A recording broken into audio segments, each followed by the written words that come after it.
एक पल में रोजी रोटी के लिए मेहनत कर रही औरत अगले ही पल अमीर घर की कुलवारी बनकर जागती है। आंख खोलते ही उसकी बहन बताती है कि उसने किसी ऐसे आदमी के लिए अपनी जान तक खतरे में डाल दी थी जो उसे प्यार नहीं करता था, और उसी की वजह से परिवार की कंपनी अब टूट फूट के कगार पर है। तब उसे एहसास होता है कि वह उस उपन्यास के चरित्र में आ चुकी है जिसे वह पढ़ चुकी थी, और इसमें उसका किरदार न केवल जुदा हुआ था बल्कि हीरोइन को नुकसान पहुंचाने के लिए नशा देकर उसे बेवकूफ बनाता था, और आखिरकार उसे हमेशा के लिए मिटा दिया गया था। अपनी जान बचाने के लिए वह तुरंत घर समेटकर भागने की ठानती है, लेकिन दरवाजा भी पार नहीं कर पाती कि मालिक और सीईओ उसे पकड़ लेते हैं। सामने वही किरदार दिखता है जो किताब में निर्दयी और फौरी फैसले लेने वाला था, और वह डर कर कमजोर पड़ जाती है। वह चालाकी से कहती है कि उसके खाने में किसी ने हाथ पलटा है और यह धीरे धीरे जहरीला असर कर सकता है ताकि उसके बचने का मौका मिल सके, और सीईओ अस्थायी तौर पर उस पर शक करके उसे छोड़ देते हैं। वह उसी मौके पर तलाक की मांग कर देती है और कहती है कि उसने सब सोच लिया है। सीईओ बताता है कि उसका परिवार और उसकी दादी कभी उन्हें अलग होने की इजाजत नहीं देंगे,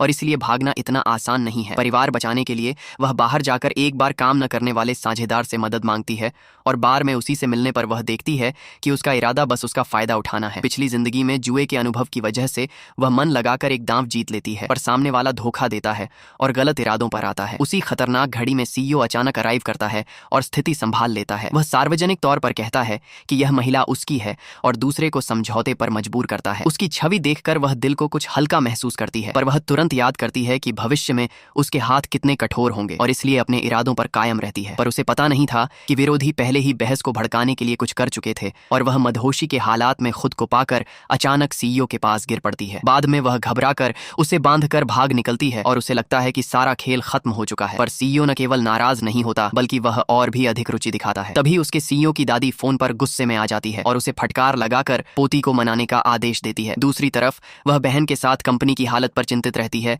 और बहन सुझाव देती है कि सीईओ से सौदा करके सु कंपनी को खरीद लिया जाए। यह एक असंभव सा विचार लगता है, पर जैसे ही बात खत्म होती है सीईओ का सहायक भीतर आकर कहता है कि मालकिन अब और छिप नहीं सकती और उसे कंपनी वापस संभालने का